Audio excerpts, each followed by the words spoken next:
गणपती बाप्पा मोरया म्हणत आम्ही निघालो आहे अत्यंत पवित्र अशा अष्टविनायक दर्शनाच्या प्रवासाला. पहाटेची वेळ, मनात खूप उत्साह. असं नाही की आम्ही पहिल्यांदाच पुण्यातून एवढ्या रात्री बाहेर निघतोय, पण हा उत्साह काही वेगळाच होता.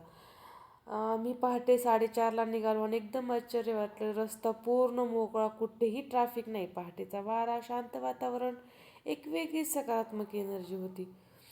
मोरगावमध्ये 5:30ला पोहोचलो आणि इतक्या लवकर कोणीच नव्हतं, म्हणून दर्शन अतिशय छान शांत वातावरणात झालं. आम्हाला शास्त्रशुद्ध पद्धतीने अष्टविनायक करायचं होतं, त्यामुळे मोरगावमध्येच नारळ घेतला, जे अष्टविनायक परिक्रमेचं एक महत्त्वाचं प्रतीक आहे.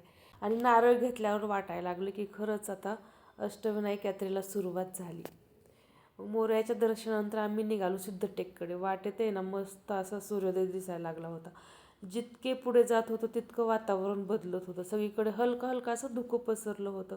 अगदी शांत प्रसन्न हवा आणि त्या वातावरणामध्ये मन खूप शांत झालं होतं.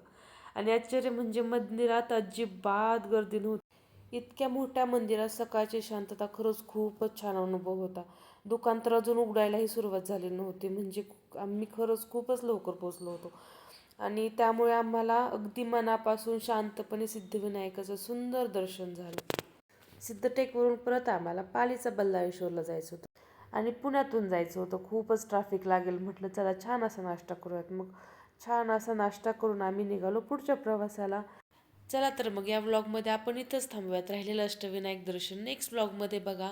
आणि जर तुम्हाला माझे व्हिडिओ आवडत असतील तर प्लीज माझ्या चॅनलला लाईक, शेअर, सबस्क्राईब करा. तोपर्यंत बाय.